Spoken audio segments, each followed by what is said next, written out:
do filo Chordata, anfíbios, répteis, mamíferos e aves. E aqui, meu amigo, atenção total. Se você quiser esquecer todo o resto dos cordados, tudo bem, mas agora aqui é onde você deve ter o maior foco de atenção, porque agora eu vou começar a contar para vocês a historinha evolutiva dos animais para chegar até a gente, tá bom?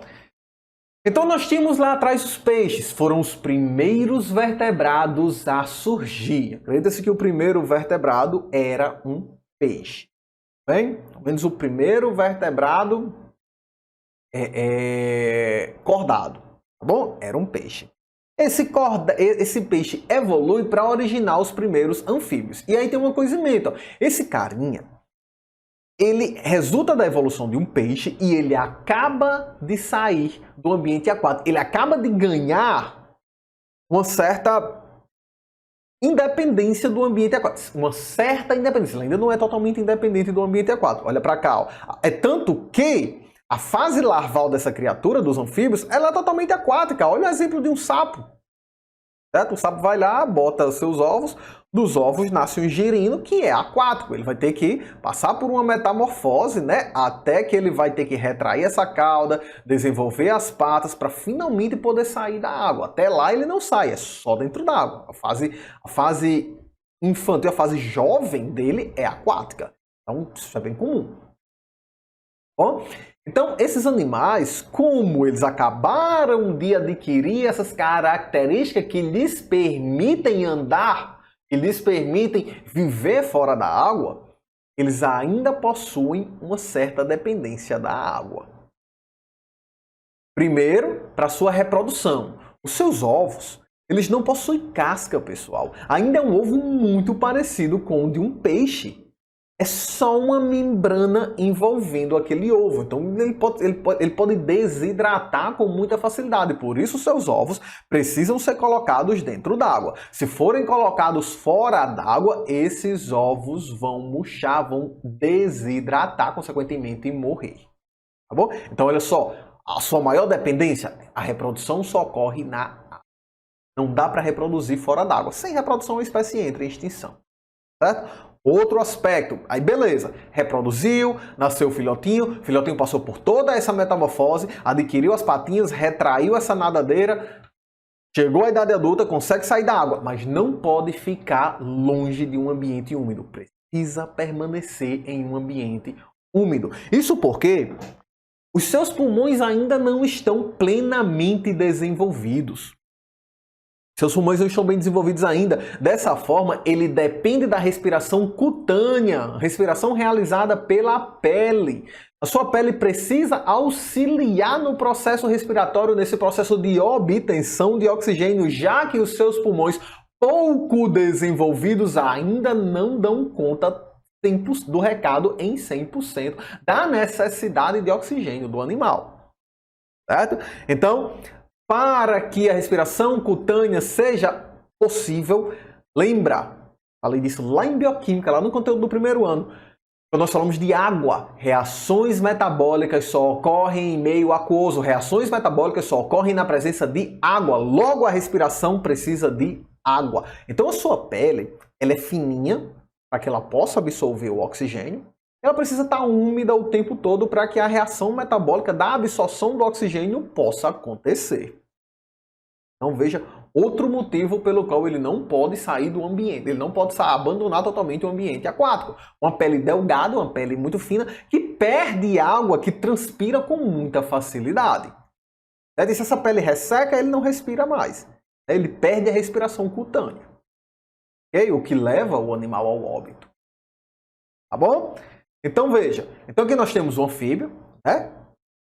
Já temos algumas características que os permitem deixar o ambiente aquático, mas ele precisa estar próximo desse ambiente o tempo todo. Então não há uma verdadeira independência da água, nenhum domínio total do ambiente terrestre. Só pode dominar o ambiente terrestre onde houver proximidade de água.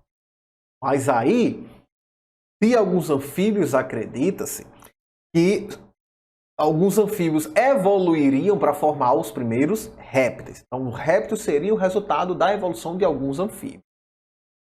Tá bom? E aí, os répteis, sim. Esses estariam adaptados à vida em terra. Esses adquiririam características que lhes permitiriam o domínio absoluto do ambiente terrestre, o domínio total do ambiente terrestre. Primeiro, a não necessidade da água para reprodução. Então veja, ó, nos anfíbios, a larva era aquática, tinha que reproduzir na água. Ao passo que os répteis desenvolvem o ovo com casca, e essa casca ela evita a desidratação do ovo. Logo, esse ovo pode ser colocado em ambiente terrestre e isso permite a tomada definitiva do ambiente terrestre. Lógico, o ovo com casca mais a pele espessa, uma pele mais grossa, revestida por escamas. Isso evita a desidratação. Esses animais já possuem um pulmão bem desenvolvido, um sistema circulatório melhor desenvolvido, capaz de levar os gases de forma mais efetiva pelo corpo, tá bom? Um coração que já não realiza tantas misturas de sangue venoso com sangue arterial. Então aqui nós temos várias modificações que facilitam em demasia a tomada do ambiente terrestre, certo? Mas de forma principal, você memoriza essas duas. Corpo escamoso, com uma pele mais espessa, mais grossa. Isso evita a perda de água por desidratação. Ovo com casca permite a colocada do ovo em ambiente terrestre. O ovo não vai desidratar e eles não vão perder. Tudo bem? Então, com isso, os répteis, eles realizam a conquista definitiva do ambiente terrestre. E aí os répteis, eles evoluiriam formando dois grupos distintos, que seriam os répteis mamiliformes, que dariam origem aos mamíferos, e os dinossauros, que dariam origem às aves. Então os répteis eles acabam divergem em três grupos, né? Que são os répteis que dariam origem aos répteis que nós vemos hoje, são os dinossauros que dariam origem às aves e os répteis mamiliformes que dariam origem aos mamíferos. E esses répteis mamiliformes eles acabam desenvolvendo algumas características que nós hoje vemos nos mamíferos. E olha só, nos mamíferos nós vamos ter as glândulas mamárias, a presença dos pelos e os dentes diferenciados. Então, ó, primeiro, surgem as glândulas mamárias. Então, o que é um mamífero? Um organismo que tem pelo e mama. Certo? Isso é um mamífero. Ok? Então, a primeira característica que nós devemos levar em consideração nos mamíferos é o surgimento das glândulas mamárias, né? E aí, esses mamíferos, eles agora conseguem alimentar os seus filhotinhos. Acaba desenvolvendo essa dependência muito grande do filhote em relação à sua mãe, né? Aos seus pais, aos parentes, que deram origem à geração parental, certo? Então, temos aí o desenvolvimento das glândulas mamárias. Temos os pelos, ok? Que atuam como uma estrutura de manutenção da temperatura, ok? Uma estrutura de proteção, tá bom? Então aqui surgem os pelos. Acredita-se que os répteis mamiliformes já apresentavam pelos no lugar das escamas ou junto com as escamas. Tá bom? Outra coisa, gente, os nossos dentes, os dentes dos mamíferos, são dentes diferenciados. Olha só, nós temos os incisivos, especializados em cortar. Nós temos os caninos, ou as né? Especializados em perfurar o nosso alvo. Nós temos os premolares, especializados em amassar, e nós temos os molares, especializados em triturar.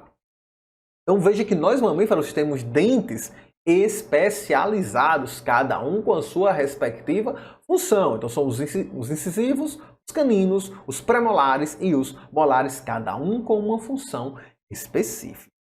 Então essas são as principais características dos mamíferos. E por fim, nós temos as aves. E a ave é muito fácil identificar. Basta olhar aquele animal com o corpo coberto de penas. Nas aves surge as penas, justamente aquilo que vai atuar na manutenção da temperatura e permitir a ocorrência do voo. Então, por isso que as aves são capazes de voar. Claro, não são só as penas que fazem as aves voar, não. Os seus ossos ocos também permitem isso, né? Já que eles reduzem consideravelmente o peso do animal sem perder resistência. Tá bom? Então, essas são as 4 classes de cordados. Ok? Na verdade, as 5 classes, né? Temos os peixes que nós já falamos previamente. As 5 classes de cordados, né? Dentro do grupo dos vertebrados. Peixes, anfíbios, répteis, mamíferos e aves e suas principais características dentro do espectro evolutivo. Isso não pode ser esquecido. Dentro dessas 4 classes, 2 delas são pecilotérmicas, 2 delas são homeotérmicas. Cuidado, o Enem ele gosta de brincar com essas palavras. Pecilotérmicas pode aparecer também com a palavra exotérmico, exofora, termia, temperatura. E o homeotérmico pode vir com a palavra endotérmico. Agora, o que é isso, professor? São animais pecilotérmicos ou exotérmicos e o que são animais homeotérmicos ou endotérmicos?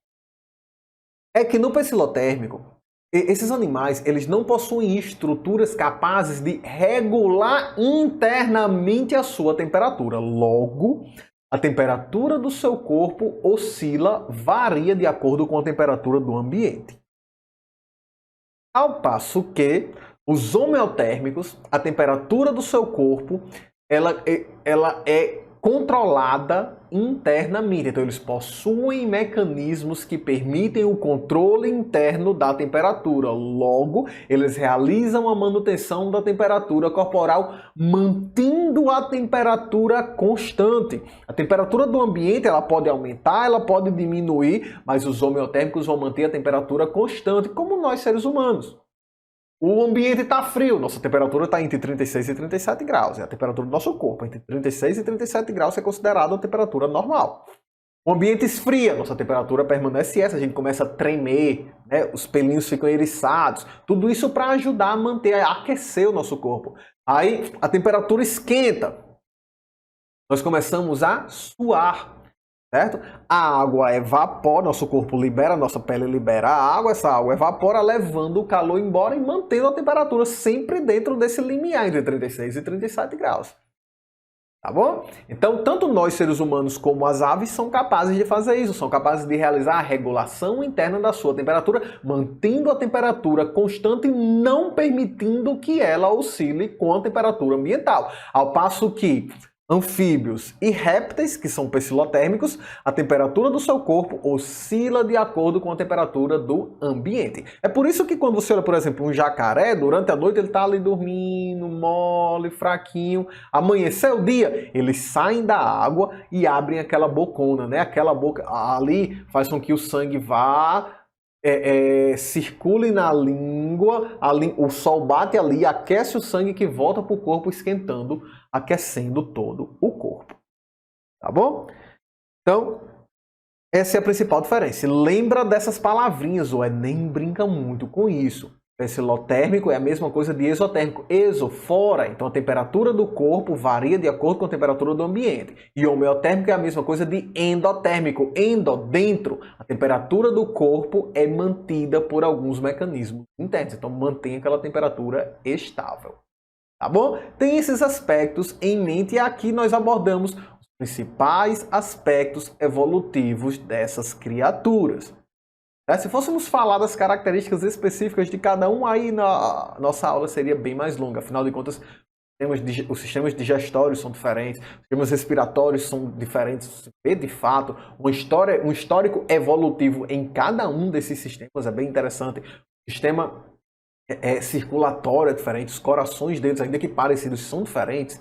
Aqui nós temos um coração com 2 câmaras, 3 câmaras, aqui já tem 4 câmaras, certo? São bem diferentes. Lá nos peixes são apenas 2 câmaras, né? Então, bem diferente, tá bom? Mas vamos ficar por aqui, vamos abordar apenas as principais características evolutivas e com isso nós finalizamos o reino Animalia. Espero ver você no nosso próximo capítulo. Valeu e até lá!